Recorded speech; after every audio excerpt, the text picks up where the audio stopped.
خطبہ جمعہ مسجد حرام بتاریخ 2 صفر 1444 ہجری مطابق 18 اگست 2023 عیسوی خطیب معالی شیخ اسامہ خیاط حفظہ اللہ۔ موضوع علم کی فضیلت اور طلب علم کا مقام، ترجمہ و آواز ثناء اللہ صادق تیمی۔ ہر قسم کی تعریف اللہ کے لیے ہے، اس نے ہم میں سے ایمان والوں اور اہل علم کے درجے بلند کیے۔ میں اس پاک ذات کی ایسی حمد بیان کرتا ہوں جس سے ہم بھلائیاں طلب کرتے ہیں اور جس سے برکتیں مانگتے ہیں اور جس سے مصیبتیں، بلائیں اور آفتیں ٹالنے کی استدعا کرتے ہیں، اور میں گواہی دیتا ہوں کہ ایک اللہ کے سوا کوئی معبود برحق نہیں، اس کا کوئی شریک نہیں۔ اس نے علم اور اہل علم کے لیے سب سے اچھا اور خوبصورت انجام مقرر کیا، اور میں گواہی دیتا ہوں کہ ہمارے سردار اور نبی محمد اللہ کے بندہ اور اس کے رسول لوگوں کو بھلائی کی تعلیم دینے والے، ہدایت کے راستے اور جنت میں دخول کی رہنمائی کرنے والے ہیں۔ اے اللہ، درود و سلام نازل فرما اپنے بندے اور رسول محمد پر اور صاحبان عقل و خیر و اعزاز ان کے آل و اصحاب پر۔ اما بعد، اللہ کے بندو، اللہ کا تقوی اختیار کرو، اس لیے کہ تقوی اولین و آخرین کے لیے اللہ کی وصیت ہے، اللہ تبارک و تعالی کا فرمان ہے۔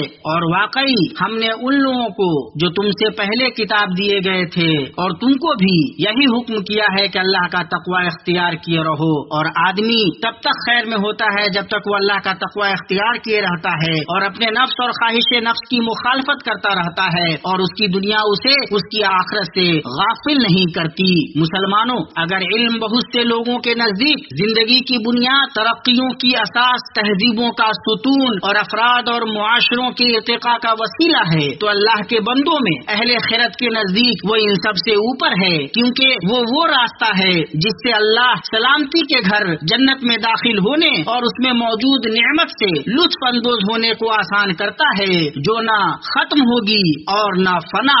رسول ہدایت صلی اللہ علیہ وسلم نے اپنے اس قول سے اس کی وضاحت کی اور اس کی طرف رہنمائی کی، جو علم حاصل کرنے کے ارادہ سے کہیں جائے تو اللہ اس کے لیے جنت کی راہ آسان کر دیتا ہے۔ اس حدیث کو امام مسلم نے اپنی صحیح میں اور اصحاب السنن نے ابو ہریرہ رضی اللہ عنہ سے روایت کیا ہے، اس لیے کہ علم دنیاوی زندگی اور آخرت میں سعادت کا سبب ہے۔ معاذ بن جبل رضی اللہ عنہ نے فرمایا، علم جہالت میں دلوں کی زندگی ہے، تاریکیوں میں نگاہوں کا چراغ ہے۔ بندہ علم سے بہترین لوگوں کے مرتبوں اور دنیا و آخرت میں بلند درجات کو پہنچ جاتا ہے، اسی سے صلہ رحمی کی جاتی ہے، حلال و حرام کی تمیز ہوتی ہے، یہ عمل کا رہنما ہے اور عمل اس کے تابع ہے، یہ سعادت مندوں کو دیا جاتا ہے اور بدبخت لوگ اس سے محروم کیے جاتے ہیں۔ اس لیے یہ کوئی تعجب کی بات نہیں کہ اللہ کی کتاب کی جو پہلی آیت نازل ہوئی وہ علم سیکھنے کی دعوت، معرفت کی شان کو بڑھانے والی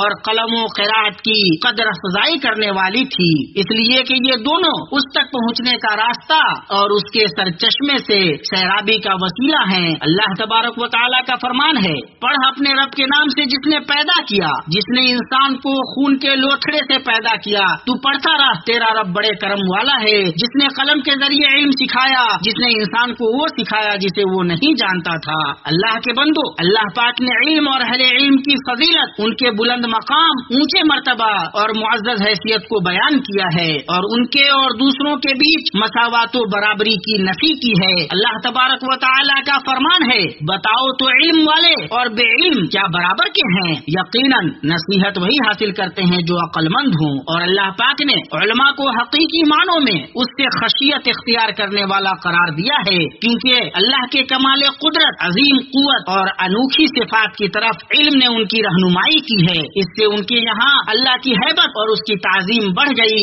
اللہ تبارک و تعالیٰ کا فرمان ہے، اللہ سے اس کے وہی بندے ڈرتے ہیں جو علم رکھتے ہیں، واقعی اللہ تعالیٰ زبردست بڑا بخشنے والا ہے۔ اور اللہ تعالیٰ نے عالم کو بینا اور جاہل کو نابینا اور بہرا سے تشبیہ دی، اسی طرح اس نے علم و ایمان کو روشنی سے اور جہل و کفر کو تاریکیوں سے تشبیہ دی، اور ان دونوں کے بیچ مساوات و برابری کی نفی کی، جس طرح سایہ اور اس دھوپ کے بیچ مساوات نہیں ہو سکتی جس سے نقصان پہنچتا ہے، اسی طرح علم و ایمان سے زندہ رہنے والے اور وہ مردہ لوگ برابر نہیں ہو سکتے جنہوں نے اللہ کو بھلا دیا اور اس کے نور سے اعراض برتا اور اللہ نے ان کے دل مردہ کر دیے، اس کی وجہ سے اب وہ نصیحت کا اثر نہیں لیتے اور نہ ہدایت کے دائی کی بات مانتے ہیں۔ اللہ تبارک و تعالیٰ کا فرمان ہے، ان دونوں فرقوں کی مثال اندھے بہرے اور دیکھنے سننے والے جیسی ہے، کیا یہ دونوں مثال میں برابر ہیں؟ کیا پھر بھی تم نصیحت حاصل نہیں کرتے؟ اور اللہ نے فرمایا، اور اندھا اور آنکھوں والا برابر نہیں، اور نہ تاریکی اور روشنی، اور نہ چھاؤں اور نہ دھوپ، اور زندہ اور مردے برابر نہیں ہو سکتے۔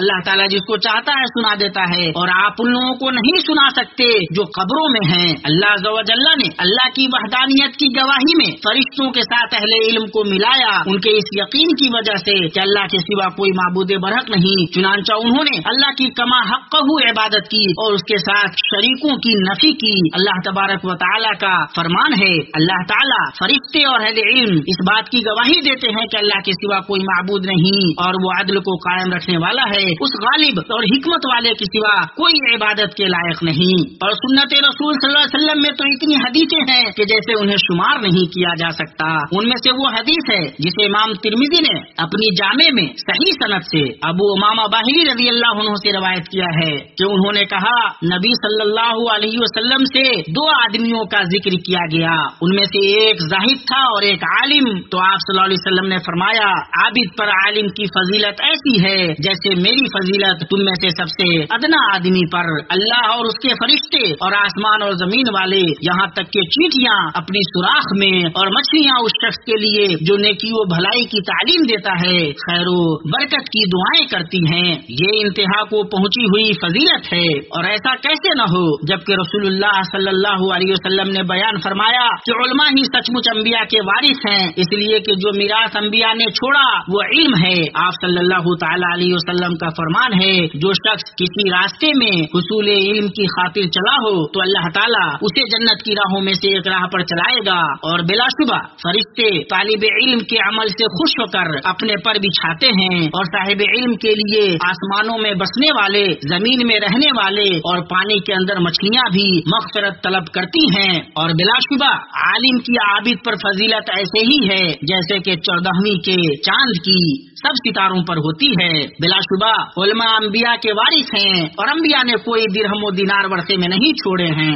انہوں نے علم کی وراثت چھوڑی ہے، جس نے اسے حاصل کیا اس نے بڑا نصیبہ پایا۔ اسے ابو داؤد، ترمذی اور ابن ماجہ نے اپنی سنن میں روایت کیا ہے، اور ابن حبان نے اپنی صحیح میں اور بہقی نے شعب الایمان میں حسن سند سے روایت کیا ہے۔ اور آپ صلی اللہ علیہ وسلم نے خبر دی کہ نفع بخش علم ان 3 خصلتوں میں سے ایک ہے جن کا ثواب صاحب عمل کو ملتا رہتا ہے اور اس کی موت سے منقطع نہیں ہوتا۔ آپ صلی اللہ علیہ وسلم نے فرمایا، جب ابن آدم کی موت ہو جاتی ہے تو سوائے 3 عمل کے اس کے سارے اعمال منقطع ہو جاتے ہیں، جو یہ ہیں صدقہ جاریہ، ایسا علم جس سے فائدہ اٹھایا جائے، اور ایسی نیک اولاد جو اس کے لیے دعا کرے۔ اسے مسلم نے اپنی صحیح میں روایت کیا ہے۔ ان کے علاوہ قرآن و سنت کی دوسری نصوص جو علم اور اہل علم کی فضیلت، ان کے معزز مقام اور بہترین انجام پر دلالت کرتی ہیں، جن کا سلف صالحین کے دلوں میں بڑا گہرا اور بڑا اثر تھا۔ چنانچہ یہ امام محمد بن شہاب زہری ہیں، فرماتے ہیں، یہ کہ میں 1 گھنٹہ بیٹھ کر علم حاصل کروں مجھے زیادہ محبوب ہے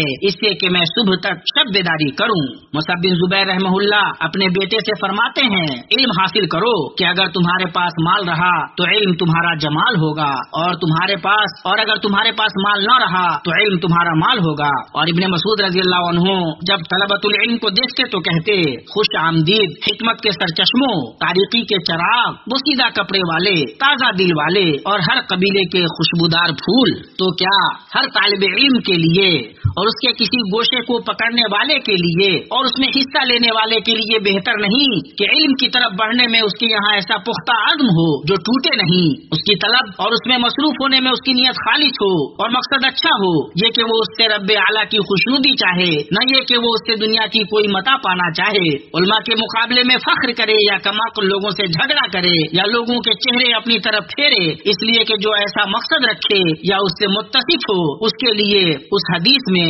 شدید وعید آئی ہے، جسے ابن ماجہ نے اپنی سنن میں اور ابن حبان نے اپنی صحیح میں صحیح سند سے جابر بن عبداللہ رضی اللہ عنہما سے روایت کیا ہے۔ رسول اللہ صلی اللہ علیہ وسلم نے فرمایا، علم اس لیے حاصل نہ کرو کہ علماء پر فخر کرو، نہ اس لیے کہ کم عقل لوگوں سے بحث کرو، نہ اس لیے کہ مجلس میں ممتاز مقام حاصل کرو۔ جس نے ایسا کیا تو اس کے لیے آگ ہے۔ اور ابن ماجہ میں حذیفہ بن یمان رضی اللہ عنہ سے ایک روایت ہے، جس نے ایسا کیا وہ جہنم میں جائے گا۔ اسی طرح طالب علم کے لیے ضروری ہے کہ وہ یاد رکھے کہ اگر طاقتور مومن اللہ کے نزدیک کمزور مومن سے زیادہ بہتر اور محبوب ہے، تو اللہ کے نزدیک محبوب قوت علم و عمل میں مسلمان کی قوت ہے، جو اس علم کے کمال محبت، سدا اس کے مذاکرہ، اس کے دقائق کی تحقیق کی کثرت طلب، اس کی پیچیدگیوں کے حل اور عمل اور تعلیم کے ذریعہ اس کی باغ دوڑ کے حصول کی کوشش میں جلوگر ہوتی ہے۔ اور اس میں کوئی شک نہیں کہ مسلمان کی قوت اس کی امت کی قوت ہے، اور یہ کہ اسے جو کچھ تفوق حاصل ہوتا ہے یا جو کامیابی نصیب ہوتی ہے یا جو توفیق پاتا ہے، اس کا اثر لا محالہ اس کی امت پر مرتب ہونے والا ہے۔ اللہ کے بندو، اللہ کا تقوی اختیار کرو، اس علم پر ان نیتوں کی اصلاح کر کے توجہ دینے کے حریص رہو جن پر اعمال کی قبولیت کا دار و مدار ہے، اور اس میں اللہ کے لیے اخلاص کا برابر خیال رکھو، اس کے حصول کے اسباب اپناؤ، اور اس کی طلب اور اس کی تحصیل میں، اسے سیکھنے اور اس کی اشاعت میں اور اس کے تقاضوں کے مطابق عمل کرنے میں اس کا کما حق لحاظ کرو، اس لیے کہ عمل ہی علم کا پھل اور اس سے فائدہ اٹھانے کا ستون ہے اور اس رفعت کا باعث ہے جس کا ذکر اللہ تعالیٰ نے اپنے اس قول میں کیا ہے۔ اللہ تبارک و تعالیٰ کا فرمان ہے، اللہ تعالیٰ تم میں سے ان لوگوں کو جو ایمان لائے ہیں اور جو علم دیے گئے ہیں درجے بلند کر دے گا، اور اللہ تعالیٰ ہر اس کام سے جو تم کر رہے ہو خوب خبردار ہے۔ اللہ تعالیٰ مجھے اور آپ کو اپنی کتاب کے طریقہ اور اپنے نبی محمد صلی اللہ علیہ وسلم کی سنت سے فائدہ پہنچائے۔ میں اپنی یہ بات کہتا ہوں اور اللہ عظیم و جلیل سے اپنے لیے، آپ کے لیے اور بقیہ تمام مسلمانوں کے لیے ہر گناہ سے مغفرت طلب کرتا ہوں، بلا شبہ وہ بہت بخشنے والا ہے۔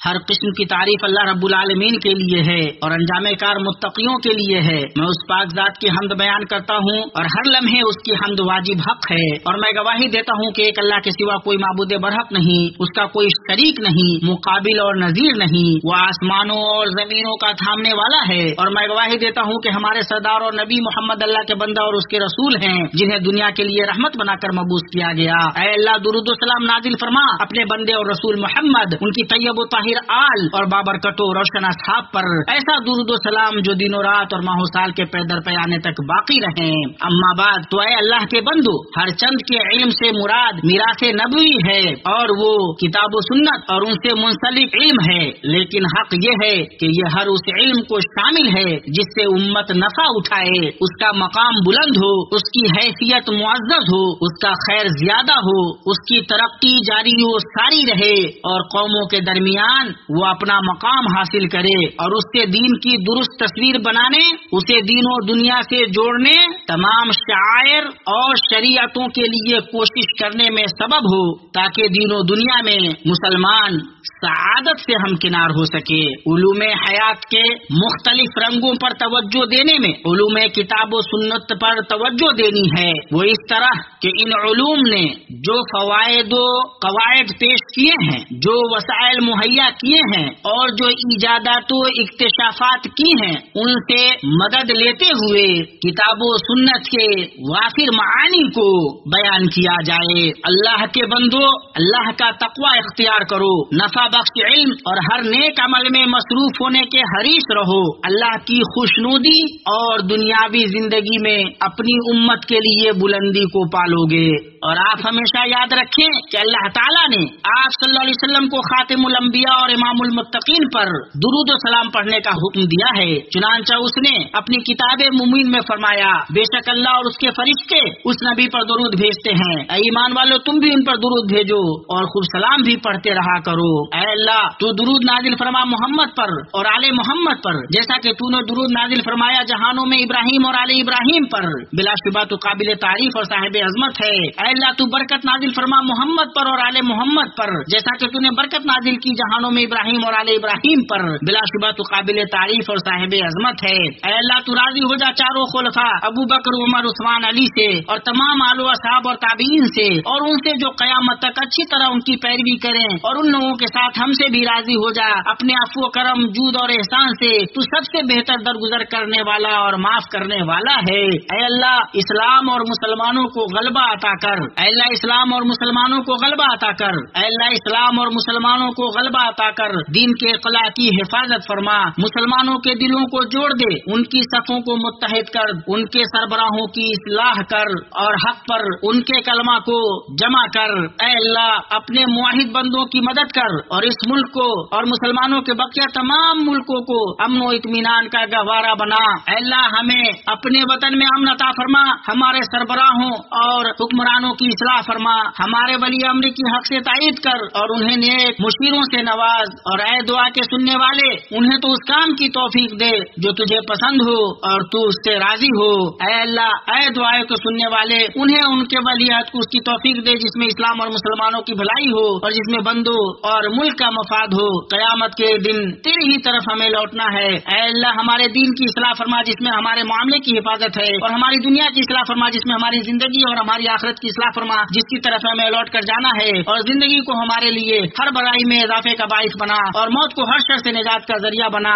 اے اللہ تمام معاملات میں ہمارا انجام درست کر۔ اے اللہ ہمیں دنیا کی رسوائی اور آخرت کے عذاب سے بچا۔ اے اللہ ہم تیری نعمت کے ختم ہونے، تیرے عافیت کے بدلنے، یک لخت تیرے عذاب کے آنے اور تیری ہر ناراضگی سے پناہ چاہتے ہیں۔ اے اللہ ہمیں اور دے اور کم نہ کر، نواز اور محروم نہ کر، عزت دے ذلیل نہ کر، ہمیں ترجیح دے اور ہم پر کسی کو ترجیح نہ دے، ہمیں راضی کر اور ہم سے راضی ہو جا۔ اے اللہ تو جس طرح چاہے ہماری طرف سے اپنے اور ہمارے دشمنوں سے نمٹ۔ اے رب العالمین اے اللہ تو ہم سے راضی ہو جا۔ اے اللہ تو ہماری طرف سے اپنے اور ہمارے دشمنوں سے نپٹ، اور اے اللہ تو ہمارے لیے کافی ہو جا۔ اے اللہ ہم تمہیں دشمنوں کے مقابلے میں رکھتے ہیں اور ان کے شر سے تیری پناہ چاہتے ہیں۔ اے اللہ ہمارے مریضوں کو شفا دے، ہمارے مردوں پر رحم فرما، ان چیزوں میں ہمیں ہماری ان آرزوؤں تک پہنچا جو تیری مرضی کے مطابق ہوں، باقی رہنے والے نیک اعمال پر ہمارے اعمال کا خاتمہ کر۔ اے اللہ ہمارے نفسوں میں تقوی ڈال، انہیں پاک کر، تو ہی سب سے بہتر پاک کرنے والا ہے، تو ان کا مددگار اور سرپرست ہے۔ ہمارے رب ہم نے اپنا بڑا نقصان کیا، اور اگر تو ہماری مغفرت نہ کرے گا اور ہم پر رحم نہ کرے گا تو ہم باقی نقصان والوں میں سے ہو جائیں گے۔ ہمارے رب ہمیں دنیا میں نیکی دے اور آخرت میں بھلائی فرما، اور ہمیں عذاب جہنم سے نجات